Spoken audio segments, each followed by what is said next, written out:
All right, we are here at California State University East Bay campus. We're joined by Eva and Punya, who have been students. You've been a student here. You've graduated recently, and Punya, you are I'm going to yet to graduate. graduate. How's housing like as an international student? Any clue? Housing?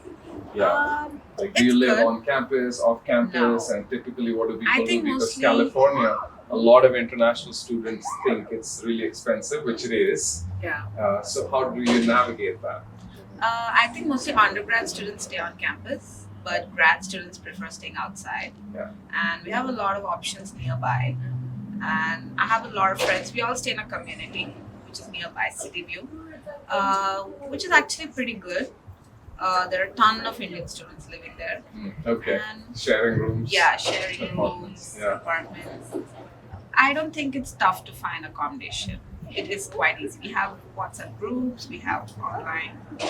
So, Yeah. how much do you spend average, like I think like the rent, on accommodation? I think it would be 500 per person, Okay, like not the bad. basic one. Yeah. If you stay here, if you want to go a little further away, I think it's expensive depending on the location. Okay, sure. I think not to compare, but compared to other universities I've heard of and I've applied to, I think this one is pretty good for the location, as we know how good the weather and everything is. And people usually think California is too expensive, which is it is. But I think the fee or the tuition fee here is pretty good. Yeah. I would say, yeah. Yeah.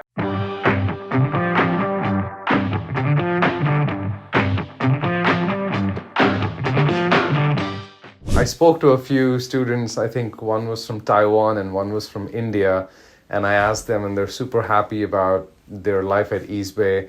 I was surprised actually that even though they're in California, the cost of attendance is actually very much affordable. Cost of living, they said they're spending about 400, 500 a month. That's very interesting, considering how close you are to San Francisco. How does that happen? Is it because we're a little to the east, or? Well, Hayward is probably the most affordable part of the San Francisco Bay Area, and it really is your choice. Now, you can definitely, if you want to live in San Francisco and you want a very nice apartment and you want your own car and you want your own apartment that you don't have to share with anyone, you can spend a lot of money. But here, if you're willing to share accommodations or you're willing to live here on campus, there's much more affordable options. I think if you look at our on-campus options even, they're going to be comparable to other parts of the United States, even though California is more expensive. Part of the mission of the California State University system is to provide quality education at an affordable cost, and that's for everyone. And that's for students from California, from students outside of California in the United States, and our international students as well. So, Fantastic. Any plans for expanding international, the international student population at East Bay, or what should we look forward to? Any new programs, STEM?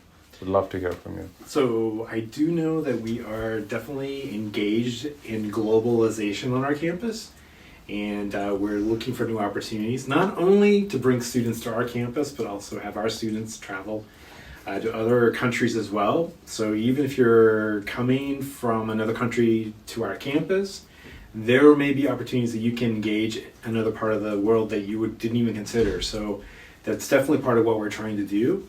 And I think for his growth, we've seen a lot of growth in the STEM areas, and we are seeing more interest in not just our traditional computer science, but in our College of Business and our College of Science, some areas that see a lot of growth potential. Data science is one of the things that comes to mind first of all.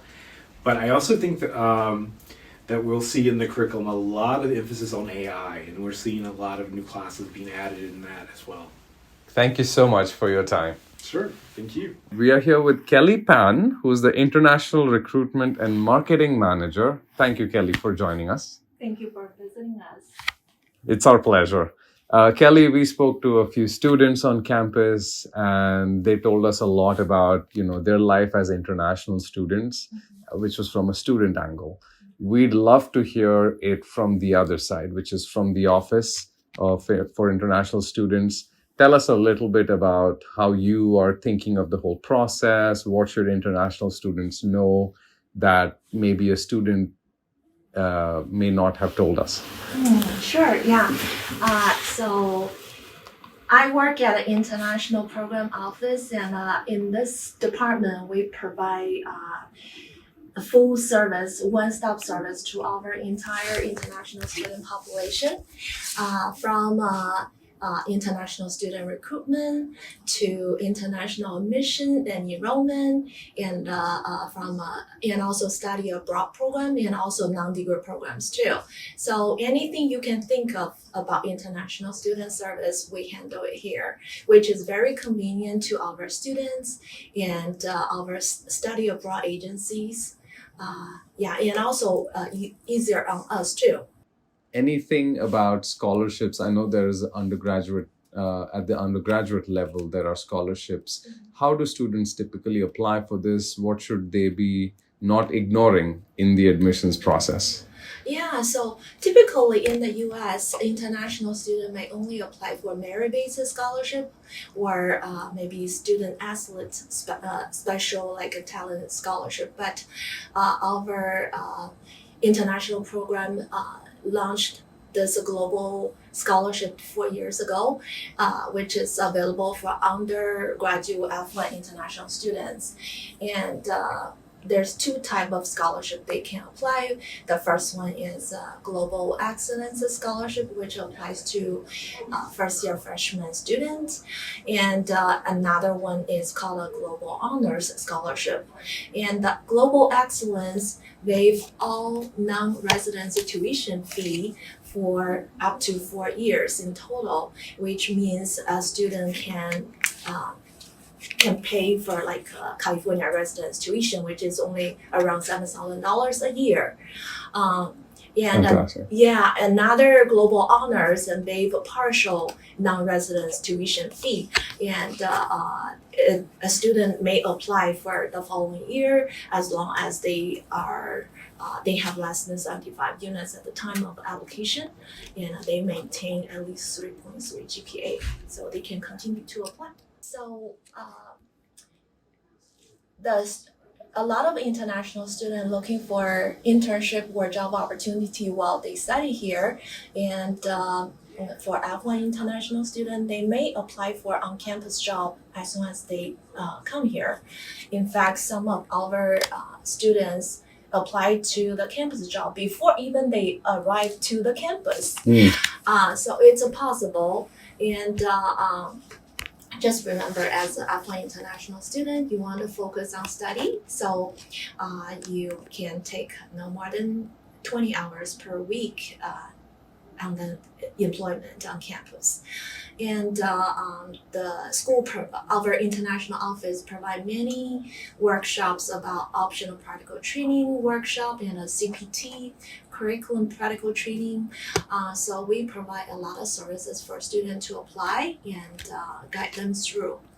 And in fact, for a year of 2022 to 2023, we had over 700 students approved for optional practical training, which over 200 students approved for STEM OPT. Our currently about $15 per hour. Yeah, so that's the minimum wage for per hour. Okay. Oh, fantastic. So it actually varies based on what the student is doing on campus, or it's typically around the same? Well, I will say the minimum wage is for entry level, and based on the students' experience and also their skills, it could be adjusted. Okay, fantastic. Thank you, Kelly. Okay.